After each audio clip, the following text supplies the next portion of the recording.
Hey Saline team and new volunteers, happy Easter. I'm so excited that you're serving with us this weekend. I'm here in Saline, and if you are new, the very first thing that you will be doing is finding me, checking with me, and then we'll check you in at the kiosk and get you a sticker so that you guys can get past security. And then if you're helping with the egg hunt, that will be starting at 10 o'clock. So setup is at 9:30 if you will be helping with that. We are actually, I'll show you because I'm here right now. The egg hunt is going to be right out front. So this is like where everyone comes in. That's where the egg hunt's going to be. And on one side, on the other side, I'm going to make you guys dizzy, I'm so sorry. On the other side out that window that you can't really see is going to be a little petting farm, some animals. So one side's that, the other side's the egg hunt. It's right out front. And so I'm going to have a bag table, place to put their eggs that they're collecting. There's going to be 2 heats. So the elementary kids or the older kids will be looking for eggs that have letters on them, and it will spell out Jesus is alive. So it's more than just grabbing them. They actually have to search and find those letters to spell out Jesus is alive. And then for the younger kids, we don't want them going at the same time. That could be a little dangerous and a little more difficult to spell out Jesus is alive. So they will be hunting for colors, and on the bags from our bag table or our bag area, there'll be labels that have the colors and how many colors of those eggs that they are hunting for. And same thing with the elementary kids who are finding Jesus is alive. It will have the letters on there for them so that they can be looking for those specific letters to spell out Jesus is alive. So I'm pretty sure they're each getting 12 eggs. They'll be collected in their bags, and then all the eggs are candy and toys and stickers, so they get to keep those and take them home with them. And so like I said, there's going to be 2 different heats, so I will be announcing that.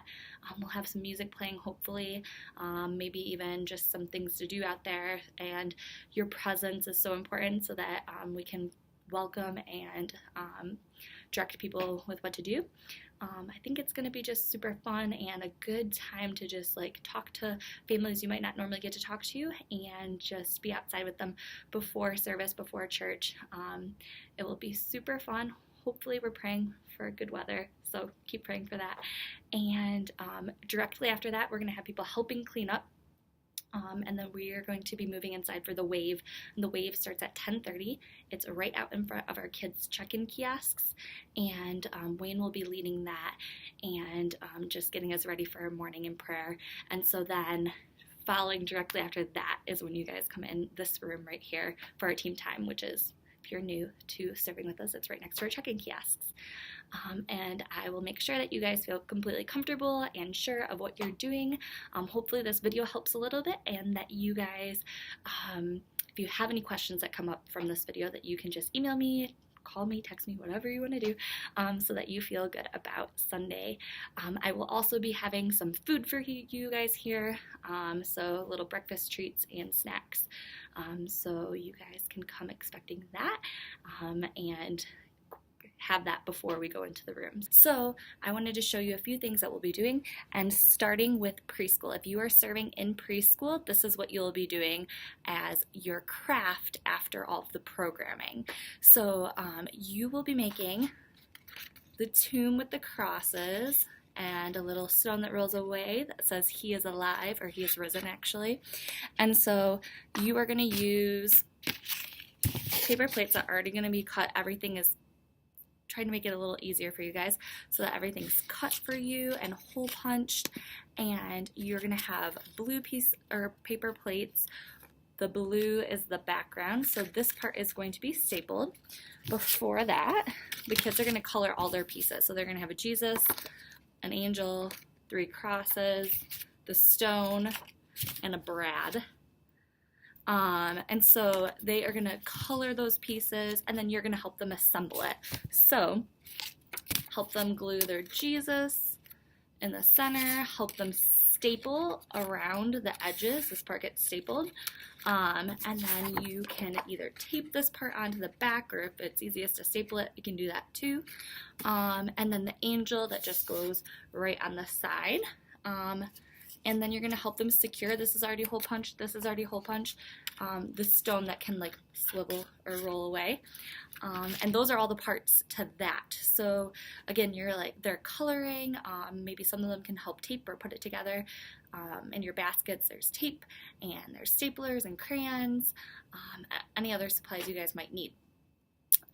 So as the kids are leaving the room in preschool only, they are going to get a little pinwheel to take with them, and we'll have some Easter stickers, so make sure you're saying Happy Easter and we're so glad you're here. We might have some new families, so really love on all of them and be welcoming, and so these are just a fun thing that they get to take home with them. And then if you are doing elementary, we again will be together for programming, but you will be doing a separate small group or separate activity that reiterates what we did with the story from the Stations of the Cross, which is like a traveling story for the kids preschool through 5th grade. So I'm really excited, and I will be adding a part for elementary in next. Okay, so if you are an elementary volunteer and serving with our elementary kids, after we do all of the Stations of the Cross, the kids are going to go back to their room to do a small group with their small group leaders. So you will have a small group of kids, and you'll have a bag like this with blocks in them. So this is what they're going to use to help review the story in a creative way, and they're going to be able to use it and at the end be able to share the story of Jesus and Easter with someone maybe that they see that day or just see later on. And on one side, when you guys get back to your small group spot, you'll write the story of Easter, or the kids will write this on one side, and then you're going to go through each station that we talked about and that we traveled to, and they're going to draw a picture to represent that station that we went to. So starting when the kids get there, in the first 15 minutes that they are checked into the room, that's technically our celebration room. And so before we leave to travel around to the other rooms, one of the leaders in the room will be able to talk about Palm Sunday and people celebrating as Jesus came to Jerusalem. So that's technically the very first station. So that's the very first one that they're going to draw on their block. You are going to have a guide to go along and help you guide the kids. So this is what they're actually using at Plymouth, which Plymouth has elementary not traveling with preschool. So it looks a little different. So you're not going to do exactly what they're doing. They are going to be having the kids drawing as they move along. We're not doing that. We're having them move along, come back and review and draw.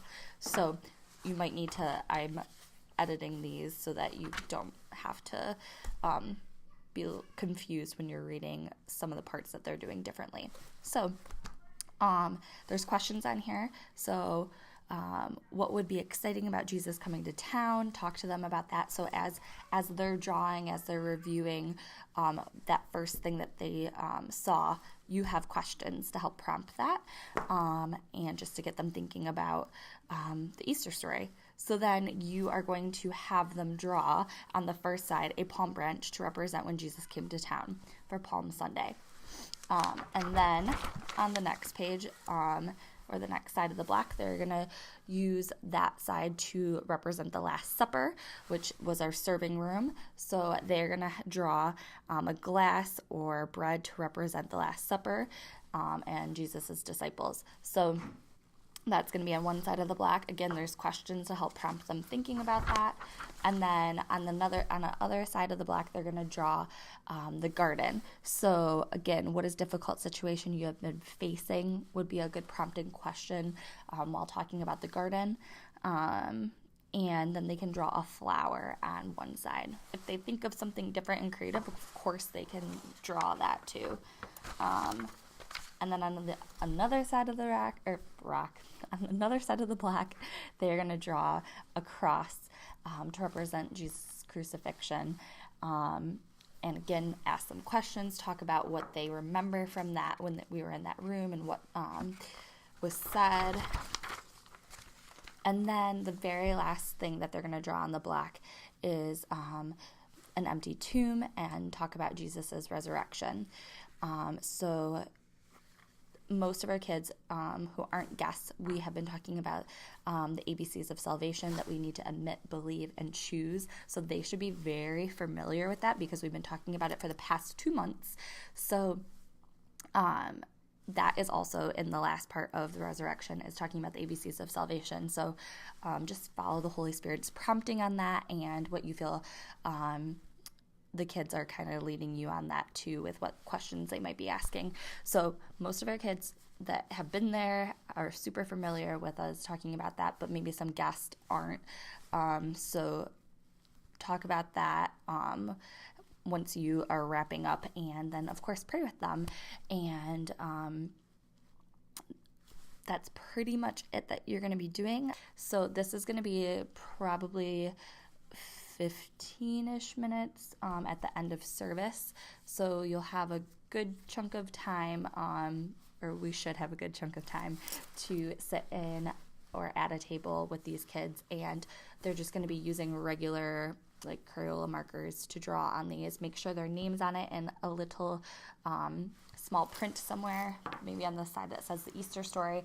And then they're going to also have in your bag that I give you, you're going to have these little tie bags. So after they're done, they can just put their black in the bag. And it's just a little bag that so they can take it with them. And like I said, hopefully share this story with someone, maybe another family member that they see that day, or maybe a neighbor, a friend from school, or whoever. Yeah, so I'm excited for you guys to be serving in elementary. I hope you guys have a great week, and I'm super excited. So I'll see you soon. Bye.